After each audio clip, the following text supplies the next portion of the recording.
Hey, folks, when I leave my hot sauce factory each day, I oftentimes pull over and drink me a glass of cold iced tea and read emails.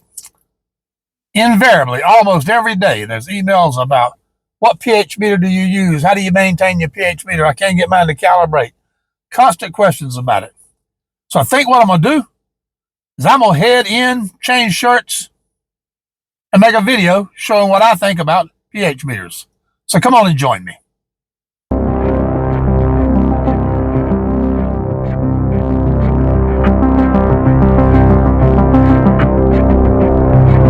Hey folks, this is still with Alabama Hot Sauce. That's alabamahotsauce.com on the web. I'm here today to talk about a subject that is probably going to be interesting to a lot of you. It's a little bit of inside baseball, but for those of you who are concerned about pH when you're baking your sourdough bread, or those of you making hot sauce at home, or making hot sauce professionally in a small batch operation, or even growing plants and you need to know the pH of your soil, learning how to care for, calibrate, and use a pH meter is very important. Now, there are many, many kinds of pH meters. I have here in front of me two of them. And both of these meters are very, very popular meters. This is the Appeal pH 60. This is a closed bulb calibration meter. Many people consider this to be the Cadillac of pen-type pH meters. I agree, it's a very, very nice one, and it has its applications, but this is also another type of meter. This is an open bulb pH meter. This one is made by Harris Scientific, and it too has very, very special capabilities. Now, both of these meters measure things other than the acidity of the sample you're testing. They measure total dissolved solids, electrical conductivity, some other temperature, some other things, but I'm not really interested in those. We're only interested in pH. Now, proper pH measurements require that the measurement be done at a specific temperature. In most cases, it's 25 centigrade. If you buy a meter, you must buy one that is temperature corrected. Both of these are. If you buy a meter that's not temperature corrected, it'll be very, very, very difficult for you to get readings because you'll be having to heat up your sample to a very specific temperature. So both of these are temperature corrected. So I'm going to ignore temperature for the purposes of this video. Now, the very first thing we have to do to use a pH meter is we have to make sure that it is calibrated.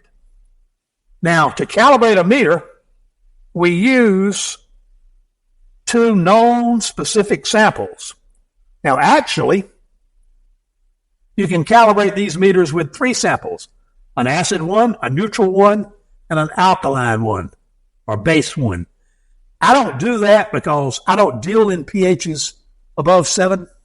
I only need the bottom of the scale to be accurate. So in this case, I'm only doing what's called a 2-point calibration. Now, with this 2-point calibration, what we do is we first turn the meter on, and right up here in the corner, we see two things. I don't know if this is easy for you to see, but it shows how much battery is left, and it shows us in the pH measurement mode. Now, while it's in the pH measurement mode, I'm going to begin with the 7.0 sample, and I want to push and hold down the calibration button until the word cal comes up on this one.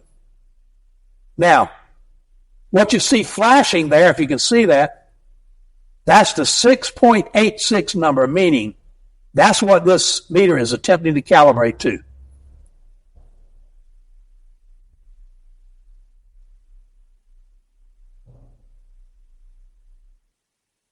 Once it stops,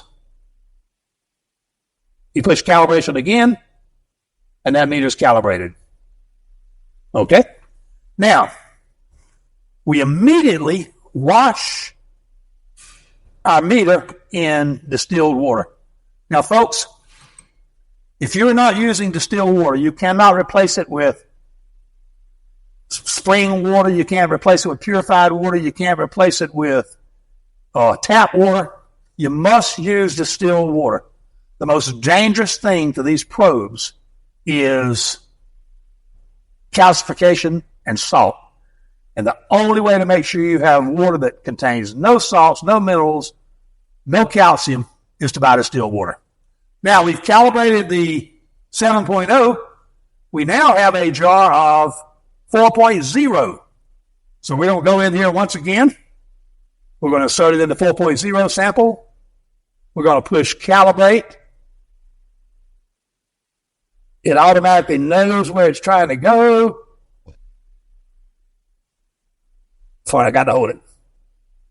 It's trying to go to 4.1. So the meter's searching. It's searching. It's searching. The blinking has stopped.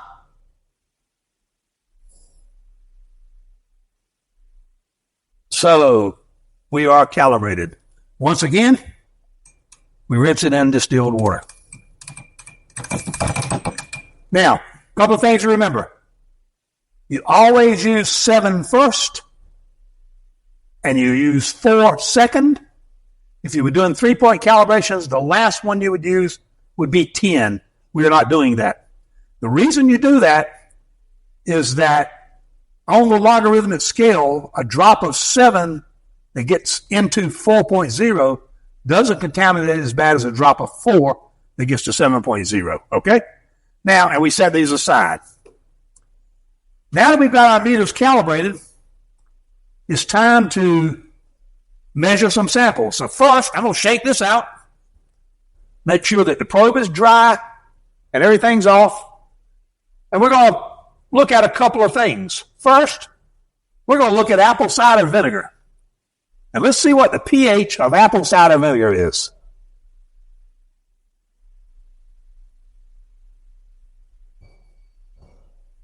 Well, this one says the pH is 2.85. Apple cider vinegar is usually between 2.8 and 3.0. Now, if you were measuring white distilled vinegar, it will be between 2.0 and 2.2. So we know that our pH of this apple cider vinegar is 2.85. Now, after making a measurement, we shake a little bit. We go back to the distilled water. We rinse it. And we get ready for our second measurement. Now, this is a jar of one of my Alabama hot sauces. So we're going to use this meter for that. So we put it down here and we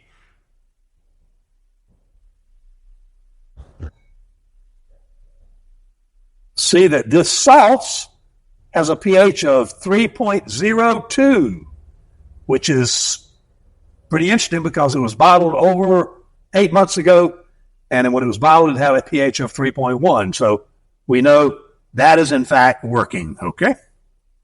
We go back to our jar, and we rinse it. Now, you can visually see I got some contamination in my jar here, so I'm going to dump this out. I'm going to fill it back up with distilled water.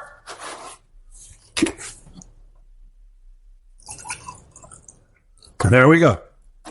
Now, the next thing we have is honey. Now, I can take this meter and I can measure the pH of honey. The problem is, because it's a closed system and I can't get to the bulb, cleaning this honey off of this meter will be very, very difficult. So, even though I could measure with this meter, I choose to go to my different type here, which is my open probe meter. Now, I want to point out that the open probe meter can still be used to measure vinegar, right? It can be used to measure hot sauce. Just like the oven, 3.02, right? So we clean it off. But when it comes to measuring substances that are thick or sticky, I prefer to use the open cell meter. So I go into this meter, I put it down into honey, and I get exactly what I expected, which is about 4.5, which is typically the pH of honey. Now, I want to tell you, you cannot assume ever what the pH of honey is. Honey varies in pH from region to region, from flower source to flower source, and I've seen honey as high as 4.6. So we can't automatically assume that honey is low, very low pH. By the way, this pH is one of the things that makes honey safe forever, just like low pH makes hot sauce safe. Okay? Now, you see that globby stuff? Imagine if that had been inside this closed cell meter. That would have been a very, very difficult situation. So I'm going to come over here and I'm going to shake this around a little bit. Now, this is not going to come off quite so easy. So I'm going to lightly take my towel and draw it down like so. I'm going to clean it some more, and I'm going to shake it off. Now, bread dough. Now, clearly, even though you could theoretically measure honey with this closed cell, no way you're going to measure the pH of bread dough. And people would say, why do I need to know the pH of bread dough? Well, if you're making sourdough bread, or if you're mixing dough at home and your recipe requires you to have a pH of 6.0 or whatever it is, you need to know the measurement. So here, I'm going to stick my open cell meter right in this bread dough. And this particular bread dough has a pH of 6.0, okay? Now, down at the bottom, it says the temperature of this bread dough is 21.1. Remember, I told you that both of these meters are temperature compensating. That means that this machine has taken the pH reading and has adjusted it for this temperature. So you don't have to worry about heating up your sample. Anyway, that's how you measure bread dough. 2 meters, 2 different types of probe, 2 different application situations, but there's more to it. These probes, regardless of which meter you use, only work when they are wet, when they are clean, and when they're free of salts and calcium. And sometimes, after using a meter over and over and over and over, you might just start accumulate things on the probe that prevent it from measuring correctly. Now, there's 2 fixes for that. Every pH meter comes with some sort of cover. Now, many pH meters suggest putting distilled water in the cover. I actually put a little bit of 4.0 calibration fluid in there. 4.0 is acid. And when I store this away, my probe is stored in this acid. The acid keeps the probe clean. It keeps it wet. This meter has a slightly different type of probe, so I just pour a drop or 2 of this in there, and I store it away. I cut my meter off to preserve power, and then we are ready to go. Now, on occasion, you will attempt to calibrate your meter, and it doesn't do that. It doesn't calibrate. It jumps all around. It jumps in and out of the calibration mode. When you do, there are only 3 likely causes. One likely cause is that, or maybe not so likely, is that your bulb is damaged. Something's happened. You've scratched the bulb. You've dented the bulb. The coating has gone off of it, in which case you have to either send it in or buy a replacement bulb. This one, you can just buy a replacement one and screw it right on. This one, I believe you can buy them or you can send it in to a peer and they'll replace it. So that's a reason.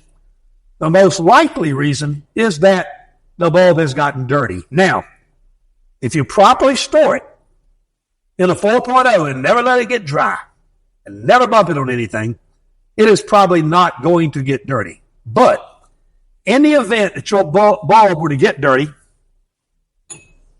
you can do one of 2 things. First, you can take some, if you're not using 4.0 solution, and let it soak in it for 24 hours, okay? Once you've let it soak for 24 hours, You bring it out and put it in distilled water and let it soak further. What that's doing is that distilled water is getting the calcification, the salt, anything that might contaminate that bulb off of there, okay? Now, with this one, you can do the same thing. You just stick it down in the water, making sure you never stick it down farther than the fill line, and let it soak. So you can clean it with the 4.0 solution. You can clean it with water. Now, let's say that you do both of those. You clean it good with the 4.0 solution. You soak it in water for 24 hours, and it still won't calibrate. I would suggest going to your tap and turning on the hot water as hot as it will get. It's not going to get much above 140 degrees. And flush your meter for about 5 minutes in that hot water. Then bring it back, let it soak for an hour in distilled water, and try it again. If it doesn't calibrate after doing those two things, you likely have a bulb problem. Unless, while calibrating, the meter just completely goes blank. The screen goes off. If that is the case, we come to number 3 reason why it may not be calibrating, and that is a low battery. So both of these meters have replaceable batteries. I replace them regularly. I replace them once a month on the first day of every month here in my little factory. And so my battery is always up and going. Keep replacement batteries for these meters. Some of these meters have strange battery types. Make sure you keep replacement batteries for each of the meters that you use. But anyway, keep batteries around. You might need to replace the batteries in your units. I recommend replacing them regularly. When you store your units, most all of them come in some sort of case. My open cell meter came in a cardboard box. The appealer comes in a really, really nice plastic case.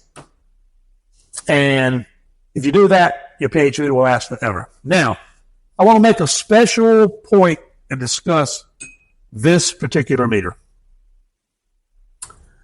This form factor you see. You will see this form factor. When I say form factor, I mean this shape and this look. You'll see this on eBay, on YouTube for sale. You'll see it on Amazon. You'll see it on Temu. You'll see it on AliExpress. You'll see it on Alibaba. You'll see it all kinds of places. And you will see some crazy prices. They have meters that look exactly like this one. They're for sale for $8 on AliExpress. But here's something I want to point out to you. There probably are literally 100 variations of pH meters made in exactly this form factor. Some of them have only 2 buttons, some of them have 3, some of them have 3 buttons up and down, 3 buttons side by side. And what happens is most all of these are made in China. Most every pH meter you buy is made in China. And those manufacturers are contract manufacturers. So they make pH meters to the specifications that people ask them for.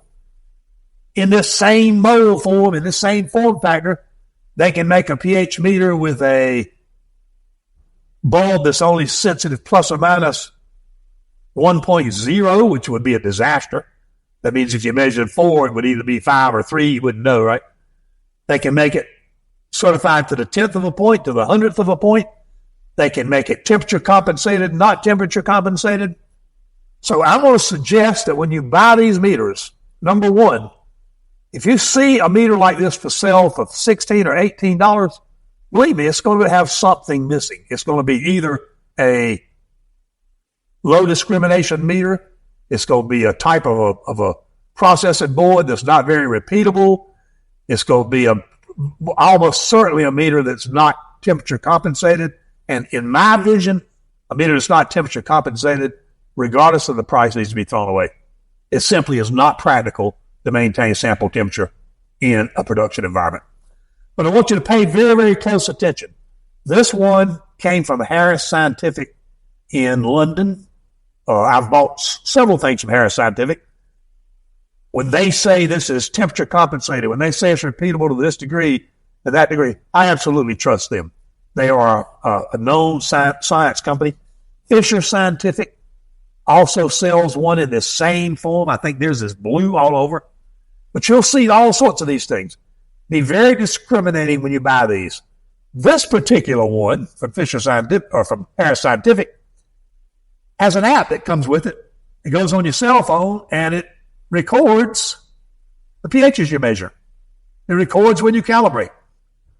It allows you to go in and put in notes saying this was sauce XYZ, and it was this measurement, the first measurement, the second measurement, third measurement. But anyway, just because you see one that looks like this doesn't necessarily mean it's this, okay?